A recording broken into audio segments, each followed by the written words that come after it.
Hari-hari ini kita sedang menyaksikan sebuah wabah baru, yakni wabah dunia privat. Manusia itu kian larut di dalam genggaman layar mungil yang setipis ini. Sebuah kota ajaib yang memang mampu menelan habis jam-jam hidup, bahkan menyedot perhatian dan menyembunyikan kita dari dunia nyata. Di sana semua kesenangan itu memang ada. Mau pamer harta, bisa. Mau pamer wajah pun juga bisa. Bahkan mau pamer kemarahan, tentu sangat bisa.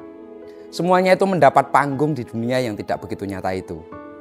Dan sekarang kita semua juga punya alun-alun baru. Bukan lapangan di tengah kota, tapi ruang tanpa batas di dalam layar.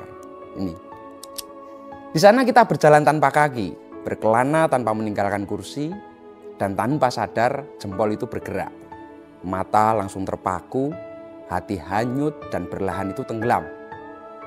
Segalanya ada di sana, hiburan, gosip, politik, drama rumah tangga orang lain, sampai resep masakan dan tips membersihkan meja kopi.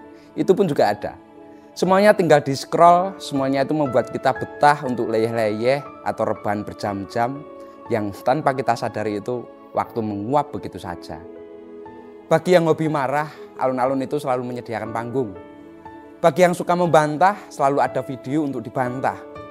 Bahkan bagi yang ingin membela keyakinan, selalu ada lawan yang siap diganyang argumennya. Padahal untuk menuntaskan seluruh isi keyakinan sendiri saja, sebetulnya tak cukup usia ini. Bagi para pemuja pesohor, alun-alun ini adalah jendela tanpa tirai. Segala detail kehidupan idola itu bisa diintip. Mulai dari gaya rambut, warna baju, makanan kesukaan, bahkan kalau perlu itu cara meludahnya pun akan ditiru. Ya memang begitulah. Dan perlahan itu tanpa terasa, gejala masal ini mengubah cara kita hidup. Hubungan antar manusia itu jadi renggang, meski jarak rumah itu begitu dekat. Kita disebut bertetangga hanya karena itu rumah berdekatan. Padahal hati dan perhatian sudah sangat berjauhan. Jangankan bertetangga, bahkan di dalam rumah tangga, antara suami, istri, anak-anak, semuanya itu terancam tenggelam dalam dunia privatnya masing-masing. Gangguan kecil terhadap privatisasi ini bisa langsung memicu kemarahan. Contohnya seorang ibu yang meminta putrinya itu memberesi jemuran yang kehujanan. Misalnya kini bisa kalah oleh perang komentar di live TikTok idolanya. Nanti bu, nanti dulu, begitu. Dan walau kadang hanya soal scroll-scroll saja, tapi itu bukan hal yang remeh. Ia bisa menguras waktu, membentuk cara pikir, dan memindahkan pusat perhatian dari dunia nyata itu menjadi ke dunia maya. Maka di balik rumah-rumah yang tampak tenang, bisa saja ada orang yang sedang marah, bahkan sedang tersinggung, atau bahkan bisa euforia kepada orang yang bahkan tak pernah ia temui. Di alun-alun baru ini menang dan kalah itu bukan lagi soal hidup, tapi ternyata menjadi soal gengsi. Gengsi itu dipupuk oleh arus informasi yang terus mengalir.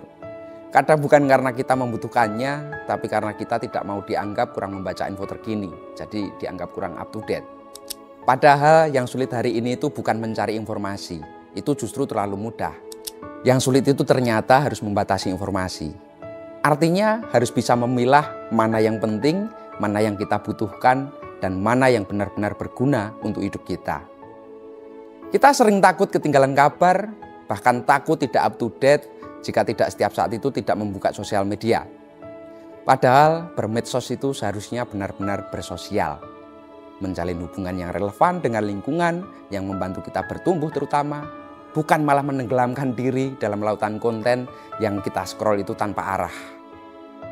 Hidup bukan hanya tentang tahu segalanya, tapi tentang tahu mana yang pantas kita simpan di hati dan pikiran, dan mana yang harus kita abaikan dan kita campakkan.